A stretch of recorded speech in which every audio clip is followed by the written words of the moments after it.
Fine. Okay. Fine. You want a Transformers comic book review? Oh, I'm gonna give you a Transformers comic book review.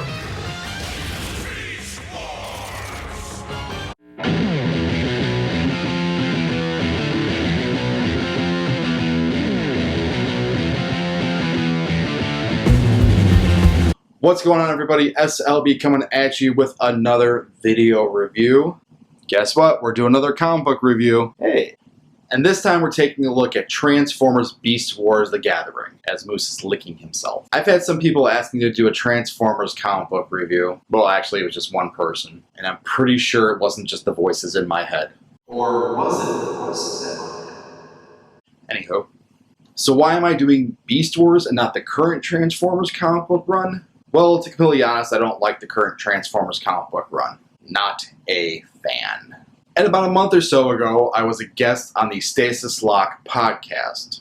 And these guys had kind enough to have me on the show a few times, actually. And it kind of got, the nostalgia kicking in a little bit for Beast Wars. So I figured I might as well reread, Beast Wars The Gathering, since I own it, and give it a shot and see how I do with another comic book review. So let's dive into this review, shall we? Woo! I probably should have belly flopped, but whatever. So like in my last comic book review, I'm going to go over issue 1, quick review, overview, and then I'll just get into some of my thoughts on the whole 4-issue run. So Beast Wars The Gathering was released in February 2006, and it was published by IDW. It was written by Simon Furman, art by Don Figueroa, colors by Josh Burcham, and letters by Tom B. Long. If any of these names sound familiar to you, is because these guys have been doing Transformers comics for the better part of a decade and a half. And coincidentally, Beast Wars The Gathering was written and published on the 10-year anniversary of when the Beast Wars cartoon first aired on TV. So let's get into issue 1. Transition. So in the first issue, we get a little backstory, and then we're introduced to the big bad boss, Magnetron and Razor Beast.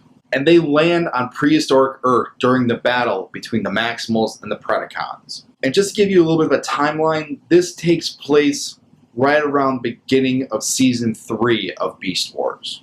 The Tri-Predacus Council send Magnetron and a bunch of kill fodder back to prehistoric Earth to retrieve and bring back Beast Wars Megatron because Ravage, not the tape Ravage, a different Ravage. Well, it kind of is the same Ravage, but it's a different Ravage.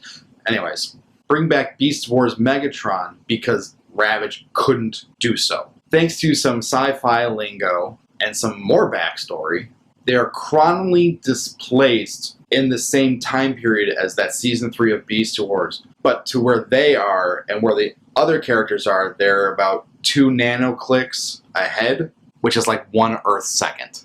And even though they appear to be together, they're actually displaced and they actually can't interact with each other. So Magnetron, Razor Beast, and Baboom can't interact with Optimus Primal, Cheetor, and Megatron. Yay, time travel! So little do the Predacons know that Leo Convoy sent Razor Beast to infiltrate Magnetron's ranks and kind of thwart his plans. Leo Convoy is under the suspicion that Magnetron is not just going back to retrieve Beast Wars Megatron. He thinks he's up to something fishy. So Leo Convoy was right. Back on Earth, Magnetron asks Razor Beast to prep the transmitter array and gather a bunch more Predacons and bring them back to Cybertron to take over Cybertron. Like all 80s cartoons did, the villain always wants to take over the world. Razor Beast, however, double-crosses Magnetron, releasing other Maximals like Polar Claw. And towards the end of the issue, Transketo, Mosquito, asks Magnetron, how should we respond? And Magnetron just closes the issue just by saying, unleash the Beast Wars. And I'm not going to lie, when I first read that, I literally got goosebumps. I kind of have goosebumps right now. So let's just dive into some of my thoughts for this 4-issue miniseries.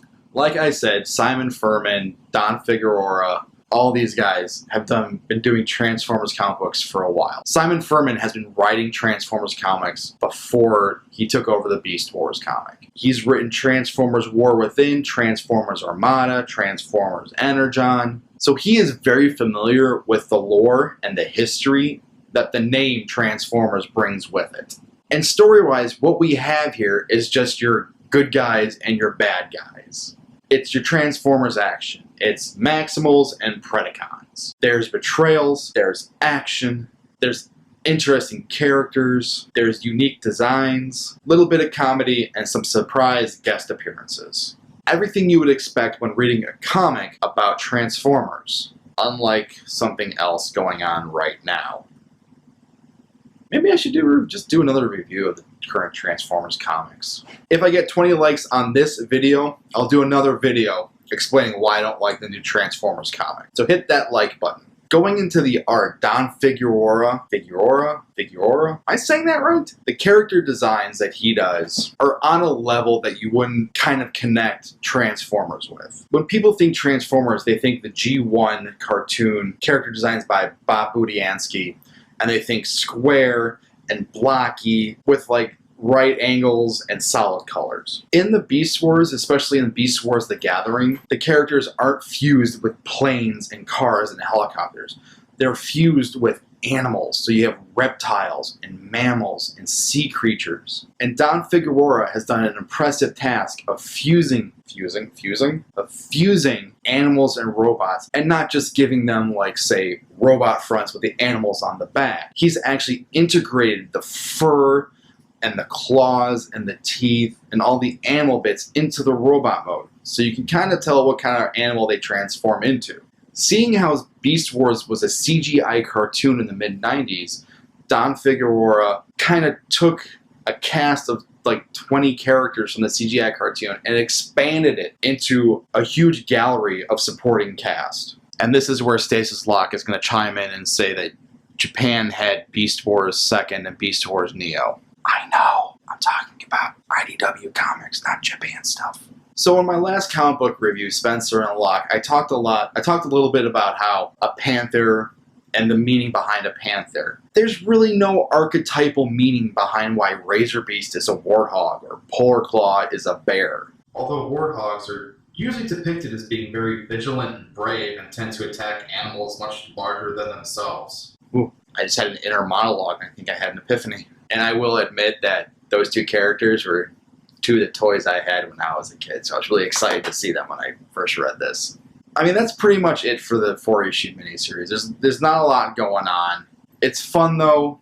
It's enjoyable. It's an interesting spin on a franchise that's adored by a lot of people.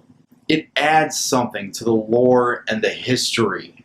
From what started as a cartoon in the 80s, evolved into a CGI cartoon in the 90s. Then Japan took over it like they always do and added more stuff to it. Simon Furman and Don Figueroa added like another layer of development to all these characters and to this overall story. If you can get in trade paperback, I recommend getting in trade paperback. It's a good read. They don't break up the issues by, like, here's the end of the first issue, and then there's the color for this cover for the second issue. It's one continuous story. Within the back, they have the additional covers. And speaking of which, if you are, say, a fan of just getting the single issues, and if you can find them, there's a bevy of attractive covers for issues 1 and 2. A lot of seller incentive variant covers. I highly recommend you pick those up as well. So that's been my review of Transformers Beast Wars The Gathering. If you like this video, hit that thumbs up button. Share, subscribe, all that fun stuff. Leave a comment in the comment section down below. Let me know what you think of this. Let me know what other comics you think I should do a review on. I have a chin itch. Actually, it's more like my third chin because I'm that fat. Hit me up on Facebook, on Twitter, on Instagram. Links to everything will be down below. This is S.L.B, and this has been my review of Transformers Beast Wars The Gathering. And this is S.L.B saying, I'm gonna go let the beast out. And by beast, I mean my dog.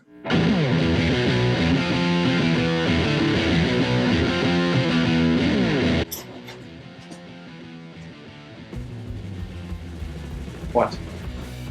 Go. Dogs. Love them, but ugh.